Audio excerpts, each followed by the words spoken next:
the fiery Joker. Interesting thing happened to me recently. Now, with the Steam Summer Sale, you probably have a few games you've just bought and are probably never going to play. Or maybe you might. Like, recently, I played a bit of Baldur's Gate. Now, I never played this game up until now. It went on sale on Steam, and I thought to myself, hey, I've heard a lot of things about this game. It's supposed to be really good. Maybe I should give it a shot. So I downloaded it and played it for a bit. What did I think? I didn't like it. I then spoke with some of my friends, and they shared some stories about their experiences with it and gave me some tips and tricks on how to help me have more fun. I still didn't like it. Then, after a bit of research, I discovered that the Enhanced Edition, which I bought off Steam, is actually regarded by the fans as the inferior version. So I went to my local GameStop and bought the original, popped it in, and I still didn't like it. Then I found out about the various patches and bug fixes, downloaded and installed all of them, and guess.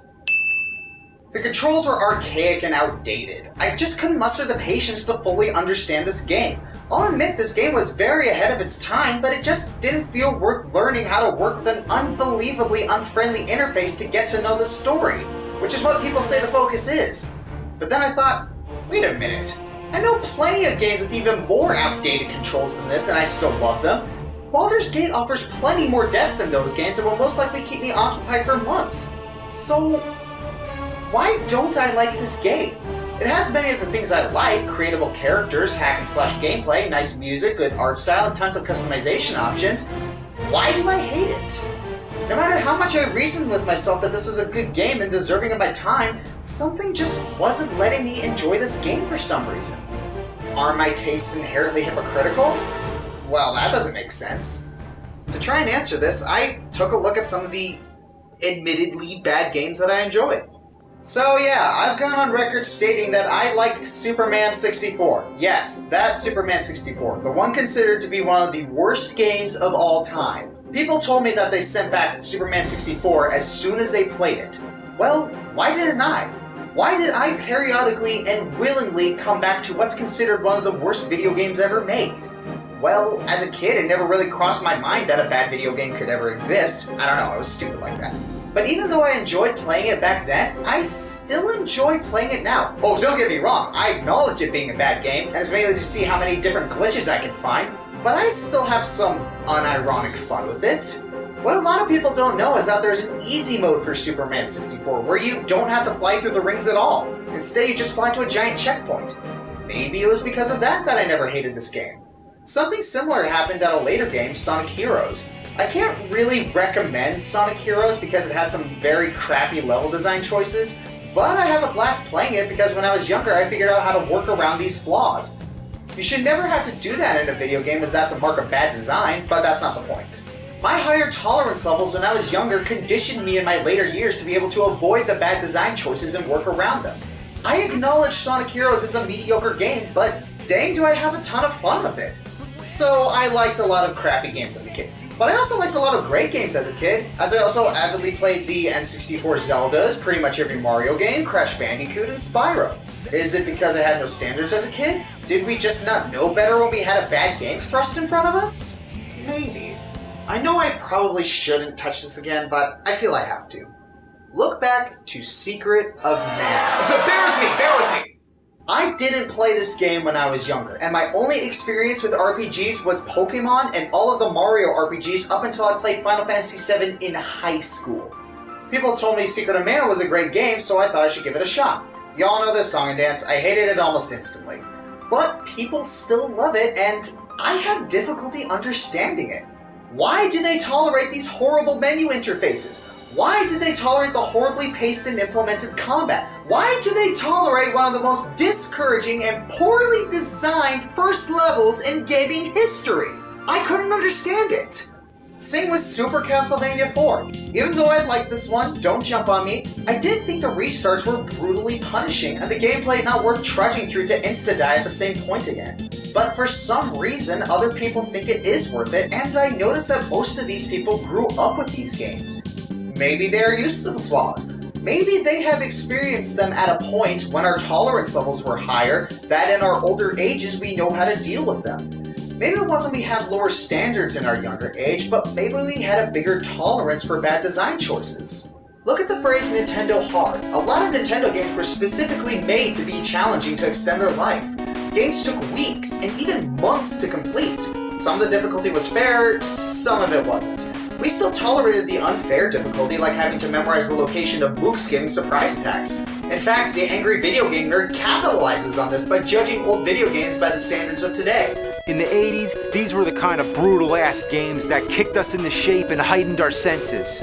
Made us into f***ing tigers! I'm not going to delve too much farther into this, as that's a different can of words entirely, but my point is we were able to ignore bad design choices much more back then, and that helps us ignore similar bad design choices of today. To emphasize this, about a year ago I played two games made by the same company, GoldenEye 007 and Banjo-Kazooie. I thought 007 was a poorly designed and archaic predecessor to Metroid Prime.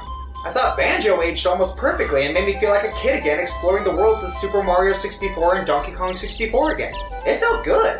Then I remembered some key things about my experiences with these games. There were some collectibles in Banjo-Kazooie that I found purely by knowing this was a game made by Rare and during the time of the 90s, so they would likely hide things in puzzles characteristic of games at that time, like shooting a piece of the wall with an egg that moves it. It doesn't make any logical sense to a gamer nowadays, but from a person who's very familiar with 3D platformers of that era, figuring these puzzles out is easy. I was able to figure them out because I slaved away at these games when I was younger trying to figure them out under my higher tolerance level. Now back to GoldenEye. I never played this game extensively until I joined the Marine Corps, so my first true shooting experience was tied to Halo Combat Evolved. Then I actually sat down and got some good sessions in with 007, and when you compare that to Halo, it's underwhelming to say the least. However, people still tell me that this is one of the greatest shooters of all time. I see them play it and they have no trouble getting past the parts that infuriated me. They somehow found workarounds to all the bad design choices and they're all having a great time while I'm sitting here pulling out my hair. And if any of you are questioning my skills as a gamer at this point, I got through Yzmat and Bug Princess. I think I'm at least competent. My final point I would like to make is one about Skyward Sword. I recently got into a discussion with the Autarch about your companion Fi. I like her. He doesn't. He didn't like how she constantly held your hand, and trust me, he got pretty heated on this point. However, I didn't find her annoying like he did, because from my other gaming experiences, I learned some ways to trick the game into turning off the annoying exposition fairy, as he likes to put it. Now, I shouldn't have had to do that as that's a mark of bad design, but the fact remains I was able to and it made my experience better for it. So I rambled for a long time. What does this all mean? Well, by playing games with bad design choices, I was able to expect and predict bad choices made in other games and avoid/work around them painlessly. So I guess it stands to reason that I never built up any nostalgic immunities to the flaws of Baldur's Gate. Could I do it now? Hopefully so. And probably not.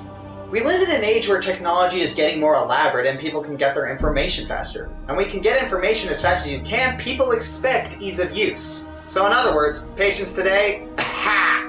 If I played Baldur's Gate when I was younger, I probably would have loved it a lot more. In fact, I have little doubt it would have been my favorite video game of all time. But playing it now, I find it too archaic and outdated for me to consider playable, which is a real shame because the amount of depth this game offers is staggering.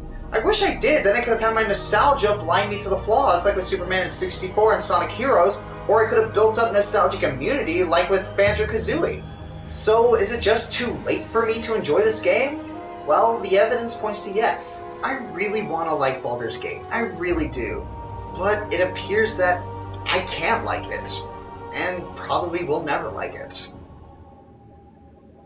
Or Baldur's Gate just sucks. God!